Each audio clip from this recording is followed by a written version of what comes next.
നമ്മൾ പോയത് ഒരു അടിപൊളി സ്ഥലത്തേക്കാണ്. ഈ സ്ഥലത്തെക്കുറിച്ച് കൂടുതലായി അറിയാൻ ഈ വീഡിയോ ഫുള്ളായി കാണുക.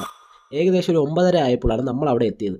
ഇതിനകത്ത് കയറാൻ തന്നെ 50 രൂപ ടിക്കറ്റാണ് ഒരാൾക്ക് വേണ്ടത്. തുടക്കം മുതൽ അങ്ങോട്ട് എല്ലാം ലൈറ്റ് വർക്കാണ്. അതും വെറൈറ്റി ലൈറ്റാണ്. എനിക്കിവിടെ ഏറ്റവും ഇഷ്ടപ്പെട്ടത് ഇവിടുത്തെ ഡ്രാഗനാണ്. നല്ല നൈസായിട്ട് ചെയ്തിട്ടുണ്ട്.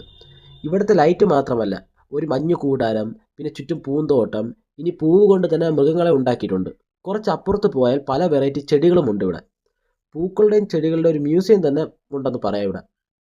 പിന്നെ ഈ നടന്ന് ക്ഷീണിച്ച് വരുന്നവർക്ക് അടുത്ത ഒരു സ്റ്റേഡിയം ഉണ്ട്. അവിടെ ഇരിക്കാനൊക്കെ സൗകര്യമുണ്ട്. ഇനി താഴോട്ട് പോവുകയാണെങ്കിൽ മൊത്തം കടകളാണ്. ഇവിടെ ഫുഡിനൊക്കെ നല്ല വിലയാണ്. പിന്നെ ബുക്സ്, വീട്ടാവശ്യത്തിനുള്ള സാധനങ്ങൾ, പിന്നെ പണ്ടുണ്ടായിരുന്ന മിഠായിസ് വരെ ഇവിടെ ഉണ്ട്. കയ്യിൽ പൈസ ഉണ്ടെങ്കിൽ ഇവിടെ വന്ന് അടിച്ചു വരാം. കുറച്ച് മുൻപോട്ട് പോവുകയാണെങ്കിൽ അവിടെ ഈ കൊച്ചു പിള്ളേർക്കും പിന്നെ മുതിർന്നവർക്കുമുള്ള ഗെയിംസ് ഉണ്ട്. നമ്മുടെ കയ്യിൽ പെട്രോളിനുള്ള പൈസ മാത്രം ഉള്ളത് കൊണ്ട് ഇതിലൊന്നും പങ്കെടുത്തില്ല. പോരാഞ്ഞിട്ട് ഗോസ്റ്റ് ഹൗസ് വരെ ഉണ്ട്. ഇനി വിശന്നു വരുന്നവർക്ക് ഫുഡ് കഴിക്കാൻ സ്പോട്ടുണ്ട് ഇവിടെ. ഇനി ഈ സ്ഥലം വരുന്നത് തിരുവനന്തപുരം നന്തൻകോടിന് അടുത്തായിട്ടുള്ള കനകക്കുന്ന് കൊട്ടാരത്തിലാണ്. ലൊക്കേഷൻ ഡീറ്റെയിൽസ് അടങ്ങിയ ലിങ്ക് ഞാൻ കമൻറ്റ് ബോക്സിൽ പിൻ ചെയ്തിട്ടുണ്ട്. എല്ലാം ഒന്ന് കമൻറ്റ് ചെയ്യുകയാണെങ്കിൽ ആ ലിങ്ക് ഞാൻ DM-ൽ അയച്ചു തരുന്നതായിരിക്കും. അപ്പോൾ എല്ലാം പറഞ്ഞതുപോലെ.